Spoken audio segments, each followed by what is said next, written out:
नमस्कार, मैं रचना शर्मा चढ़ती कला टाइम टीवी देख रहे सभी दर्शकों का स्वागत करती हूं। आप देख रहे हैं टॉप 10 न्यूज। पश्चिम एशिया में बढ़ते युद्ध जैसे हालात के बीच समुद्र अब नया रक्षण क्षेत्र बन गया है। हॉर्मुज जलडमरू मध्य में बढ़ती यह टक्कर अब सिर्फ नाकेबंदी नहीं बल्कि खुली ताकत की लड़ाई का संकेत दे रही है। अमेरिका ने ईरान को घेरने के लिए 31 तेल टैंकरों को बीच रास्ते से लौटाने पर मजबूर कर दिया, लेकिन इसके तुरंत बाद ईरान ने जहाजों पर फायरिंग कर दी और 2 को कब्जे में ले लिया। अमेरिका की सेना ने पुष्टि की है कि ईरान के खिलाफ चल रही समुद्री नाकेबंदी के दौरान 31 जहाजों को रास्ते में वापस लौटाने या अपने बंदरगाहों की ओर जाने के लिए मजबूर किया गया। इन जहाजों में ज्यादातर तेल टैंकर थे। अधिकतर जहाजों ने बिना विरोध अमेरिकी आदेश मान लिए और यह नाकेबंदी ईरान पर दबाव बनाने की बड़ी रणनीति का हिस्सा है। उधर ईरान के रिवोल्यूशनरी गार्ड ने गोलीबारी के बाद 2 कमर्शियल जहाजों को जब्त कर लिया। इससे साफ है कि ईरान भी जवाबी कार्रवाई कर रहा है और टकराव बढ़ता जा रहा है।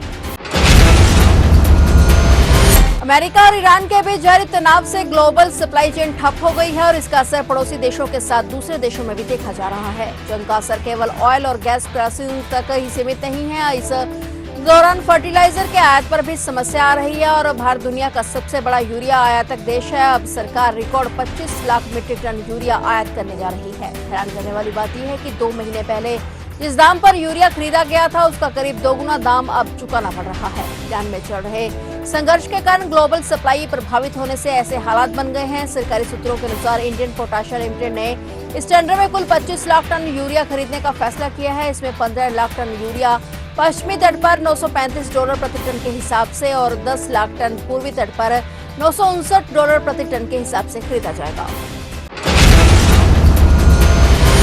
पश्चिम बंगाल विधानसभा चुनाव के पहले चरण में आज 152 सीटों के लिए सुबह 7 बजे से मतदान शुरू हुआ, जो शाम 6 बजे तक चला। राज्य में पहले चरण में होने वाले मतदान के लिए 16 जिलों के 152 सीटों के लिए 44,378 मतदान केंद्र बनाए गए हैं। इन सभी मतदान केंद्रों पर सुबह से मतदाता अपने मताधिकार का इस्तेमाल करने के लिए पहुंचने शुरू हो गए थे। वहीं आज मतदान के दिन पीएम मोदी ने भी वहां के नागरिकों से बढ़ चढ़कर मतदान करने की अपील की। पीएम मोदी ने कहा कि विधानसभा चुनाव का पहला चरण आज हो रहा है और मैं सभी नागरिकों से इस लोकतंत्र के उत्सव में पूरी ताकत से भाग लेने का आग्रह करता हूं। मैं विशेष रूप से अपने युवा मित्रों और पश्चिम बंगाल की महिलाओं से बड़ी संख्या में मतदान करने की अपील करता हूं। बता दें कि इस चरण में मतदान में उत्तर बंगाल के 8, दक्षिण बंगाल के 3 और जंगल महल अंचल के 5 जिलों के मतदाता अपने मताधिकार का प्रयोग कर रहे हैं। राज्य में दूसरे चरण का चुनाव 29 अप्रैल को होगा, जिसमें 142 सीटों पर मतदान कराया जाएगा। पश्चिम बंगाल में कुल 6.44 करोड़ मतदाता हैं और राज्य में मुख्य मुकाबला तृणमूल कांग्रेस और भाजपा के बीच और कांग्रेस और वामपंथी दल भी पुरजोर से अपनी ताकत आजमा रहे हैं। मतगणना 4 मई को होगी और उसी दिन चुनाव परिणाम घोषित किए जाएंगे। पश्चिम बंगाल चुनाव 2026 के दौरान मुर्शिदाबाद जिले के नावदा इलाके में एक हिंसक घटना सामने आई है और जानकारी के अनुसार कुछ अज्ञात लोगों ने देसी बम फेंके, जिसमें कई लोग घायल हो गए। घटना के बाद इलाके में अफरा तफरी का माहौल बन गया। पुलिस ने मामले की जांच शुरू कर दी है और अभी तक और जानकारी का इंतजार किया जा रहा है। पश्चिम बंगाल में विधानसभा चुनाव के पहले चरण के दौरान मतदान प्रक्रिया कई जगह पर प्रभावित हुई है। कई मतदान केंद्रों पर ईवीएम में खराबी आने से वोटिंग में देरी हुई और कुछ जगह पर मतदान केंद्र पर कुछ समय के लिए रोकना पड़ा और वहीं कई जगह पर माहौल खराब होने की खबरें सामने आई।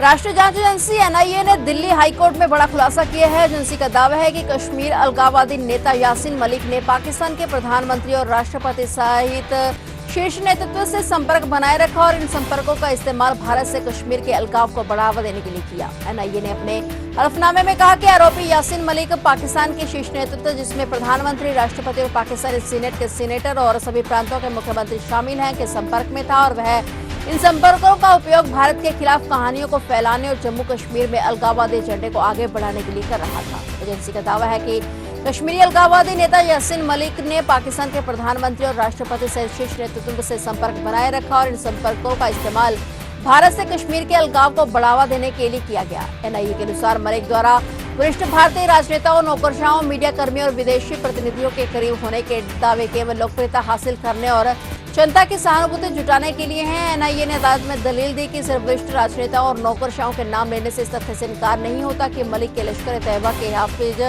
सैयद और हिजबुल मुजाहिदीन के सैयद सलाउद्दीन जैसे आतंकियों से संबंध थे। यह हल्फनामा एनआईए द्वारा आतंक फंडिंग के मामले में मलिक को मौत की सजा दिए जाने की मांग वाली याचिका के जवाब में दायर किया गया था। ट्रायल कोर्ट ने मलिक को आजीवन कारावास की सजा सुनाई है।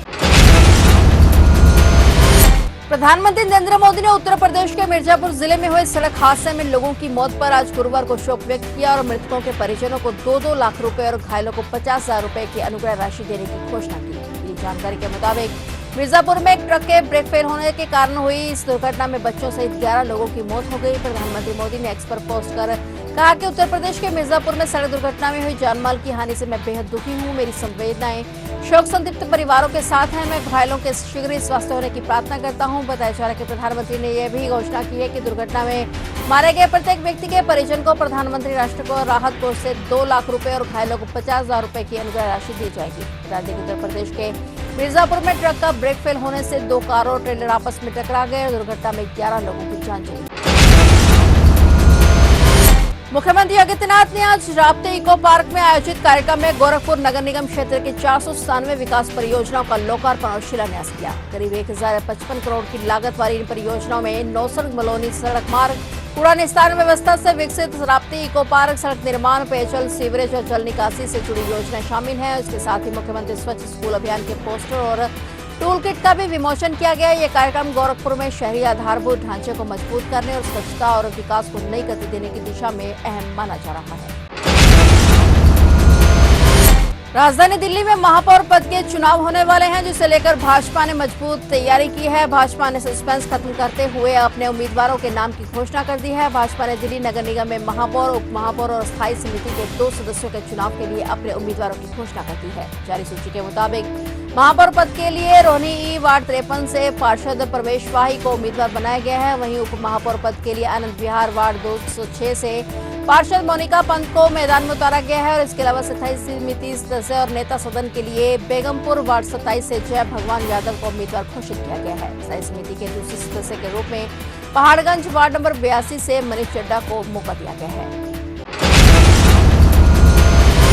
खडूर साहिब से सांसद अमृतपाल सिंह को अदालत ने 2 दिन के पुलिस रिमांड पर भेज दिया है। पुलिस ने आगे पूछताछ के लिए रिमांड की मांग की थी, जिसे अदालत ने मंजूर कर लिया है। आज पेशी वीडियो कॉन्फ्रेंसिंग के जरिए कराई गई है। ये पेशी वर्ष 2023 के अजनाला थाना हमले मामले से जुड़ी है, जिसमें अमृतपाल सिंह समेत करीब 41 लोगों पर दंगा, हमला, साजिश और हत्या के प्रयास जैसी गंभीर धाराएं दर्ज हैं। अमृतपाल इस समय डिब्रूगढ़ जेल में बंद है और जिसके चलते उसे फिजिकल तौर पर अमृतसर नहीं लाया गया और सुरक्षा कारणों को देखते हुए हाईकोर्ट ने भी डिजिटल पेशी को उचित माना था, क्योंकि उसे अमृतसर लाने पर कानून व्यवस्था बिगड़ने की आशंका जताई गई थी। अब पुलिस रिमांड के दौरान मामले से जुड़े अन्य आरोपितों और पूरे घटनाक्रम की गहराई से जांच करेगी। पंजाब एवं हरियाणा हाईकोर्ट ने हाल ही में राज्य सरकार को एनएसए अवधि खत्म होने के बाद दोबारा गिरफ्तारी की अनुमति दी है और इसके साथ ही अदालत ने सुरक्षा कारणों को देखते हुए ट्रायल की कार्रवाई को वर्चुअल मोड में चलाने की इजाजत दी है। उत्तराखंड के उच्च गढ़वाल हिमालय क्षेत्र में स्थित विश्व प्रसिद्ध बद्रीनाथ धाम के कपाट 6 महीने बंद रहने के बाद आज फिर से श्रद्धालुओं के लिए खोल दिए गए हैं। पूर्व निर्धारित मुहूर्त के अनुसार सुबह 6:15 बजे चमोली जिले में स्थित मंदिर के कपाट वैदिक मंत्रोच्चार के बीच विधिवत पूजा अर्चना के साथ खोल दिए गए। इस दौरान देश विदेश से आए हजारों श्रद्धालु मंदिर परिसर में मौजूद रहे। मंदिर के कपाट खुलने के मौके पर उत्तराखंड के मुख्यमंत्री पुष्कर सिंह धामी और भारतीय जनता पार्टी के प्रदेश अध्यक्ष महेंद्र भट्ट भी मौजूद थे। कपाट खुलने के दौरान पूरा वातावरण ढोल नगाड़ों, सेना के बैंड के मधुर धुनों और हजारों की संख्या में मौजूद श्रद्धालुओं के जय बद्री विशाल के जयकारों से भक्ति रस में सराबोर उठा। बद्रीनाथ धाम के कपाट खुलने के साथ ही इस साल की 4 धाम यात्रा पूरी तरह से शुरू हो गई है। उत्तराखंड के 4 धामों में शामिल 3 अन्य धाम गंगोत्री, यमुनोत्री तथा केदारनाथ के कपाट पहले ही खुल चुके हैं। फिलहाल टॉप 10 न्यूज में इतना ही और नए समाचारों के साथ फिर से हाजिर होंगे। तब तक के लिए देखते रहिए चढ़ती कला टाइम टीवी।